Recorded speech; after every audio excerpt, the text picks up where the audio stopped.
Hi, ಎಲ್ಲರಿಗೂ ನಮಸ್ಕಾರ. The rise of Ashoka ಒಂದು ಅದ್ಭುತವಾದಂಥ ಹೋರಾಟದ ಕತೆ, ಅದ್ಭುತವಾದಂಥ ಆ್ಯಕ್ಷನ್ ಡ್ರಾಮಾ, ಅದ್ಭುತವಾದಂಥ ಎಮೋಷನಲ್ ಡ್ರಾಮಾ, ಮನಸ್ಸಿಗೆ ಭಾಳ ಹತ್ತಿರ ಆಗುವಂಥ ಸಿನಿಮಾ. ಐ ಥಿಂಕ್ ಒಂದು ಬರೀ ಪರ್ಫಾರ್ಮೆನ್ಸಿಂದನೇ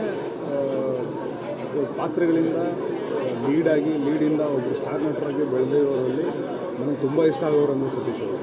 purely on the basis of ಪರ್ಫಾರ್ಮೆನ್ಸನ್ನು ಒಂದು ಸ್ಟಾರ್ಡನ್ನು ಗಿಟ್ಟಿಸ್ಕೊಂಡಿದ್ದಾರೆ. ಈ ಸಿನಿಮಾಲೂ ಕೂಡ ನಿಮಗೆ ವಿ ಕಾಲ್ ಹಿಮ್ ಅಭಿನಯ ಕ್ಷೇತ್ರ for a reason. I think ಈ ಸಿನಿಮಾ ನೋಡಿದಾಗಲೂ ನಿಮ್ಗೆ ತುಂಬ ಇಷ್ಟ ಆಗ್ತಾರೆ. ಅದ್ಭುತವಾಗಿ ಪರ್ಫಾರ್ಮ್ ಮಾಡಿದ್ದಾರೆ. ಆ್ಯಂಡ್ ಈ ಸಿನಿಮಾ ತುಂಬ ಒಳ್ಳೊಳ್ಳೆ ಪರ್ಫಾರ್ಮೆನ್ಸ್ಗಳನ್ನ ಹೊಂದಿರುವಂಥ ಒಂದು ಸಿನಿಮಾ. ಸಪ್ತಮಿ ಅವರಾಗಿರ್ಬೋದು, ಅವರು ತಮ್ಮನ್ನು ತಾವು ಪಾತ್ರಕ್ಕೆ ಒಗ್ಗಿಸ್ಕೊಂಡಿರುವಂಥ ರೀತಿ ನನಗೆ ಟ್ರೈಲರು ಮತ್ತು ಹಾಡುಗಳು ನೋಡಿದಾಗಲೇ ಭಾಳ ಇಷ್ಟ ಆಗಿತ್ತು. ಸಿನಿಮಾ ನೋಡಿದಾಗ ಇನ್ನೂ ಭಾಳ ಇಷ್ಟ ಆಯಿತು. ಎಷ್ಟು ಒಂದೊಂದು ಕ್ಯಾರೆಕ್ಟರ್ಗಳು ಒಂದೊಂದು ಪಾತ್ರಗಳನ್ನ ಎಷ್ಟು ನೀಟಾಗಿ ಡಿಸೈನ್ ಮಾಡಿರೋ ರೀತಿ ಇದೆಯಲ್ಲ, ಅದು ಭಾಳ ಇಷ್ಟ ಆಗುತ್ತೆ ಸಿನಿಮಾಲಿ. ಸಂಪದಣ್ಣನ ನೀವು ನೋಡಿರ್ತೀರ, ಪೋಷಕ ಕಲಾವಿದರಾಗಿ ನೋಡಿರ್ತೀರ ಸಂಪತ್ ಅವ್ರನ್ನ.